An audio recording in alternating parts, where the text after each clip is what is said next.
బీహార్ ముఖ్యమంత్రిగా జేడీయూ అధినేత నితీష్ కుమార్ ఇవాళ 10వ ప్రమాణం చేయనున్నారు. ఇక నిన్న జరిగిన ఎన్డీఏ ఎమ్మెల్యే సమావేశంలో శాసనసభ పక్ష నేతగా ఆయనను ఎన్నుకున్నారు. తాను ఎన్నిక కాగానే సీనియర్ నేతలు వెంట రాగా నితీష్ గవర్నర్ ఆఫ్ మహమ్మద్ ఖాన్ వద్దకు వెళ్లారు. ఇక రాజీనామా సమర్పించి కొత్త ప్రభుత్వం ఏర్పాటుకు ఆహ్వానించాల్సిందిగా విజ్ఞప్తి చేశారు. తనకు మద్దతిస్తున్న ఎమ్మెల్యేల సంతకాలతో కూడిన లేఖను ఆయనకు అందజేశారు. నితీష్ రాజీనామాను ఆమోదించిన గవర్నర్ కొత్త ప్రభుత్వం ఏర్పాటయ్యే వరకు అపధర్మ ముఖ్యమంత్రిగా కొనసాగాలని సూచించారు.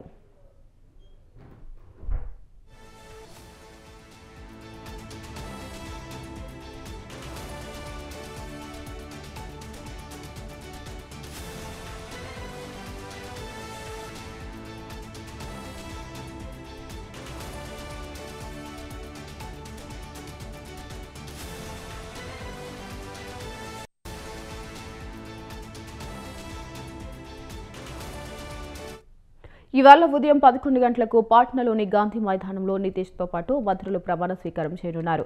ఈ కార్యక్రమానికి ప్రధాని మోదీ, కేంద్ర మంత్రులు అమిత్ షా, రాజ్నాథ్ సింగ్ తదితరులు ఎన్డీఏ పాలిత రాష్ట్రాల ముఖ్యమంత్రులు హాజరు కానున్నారు.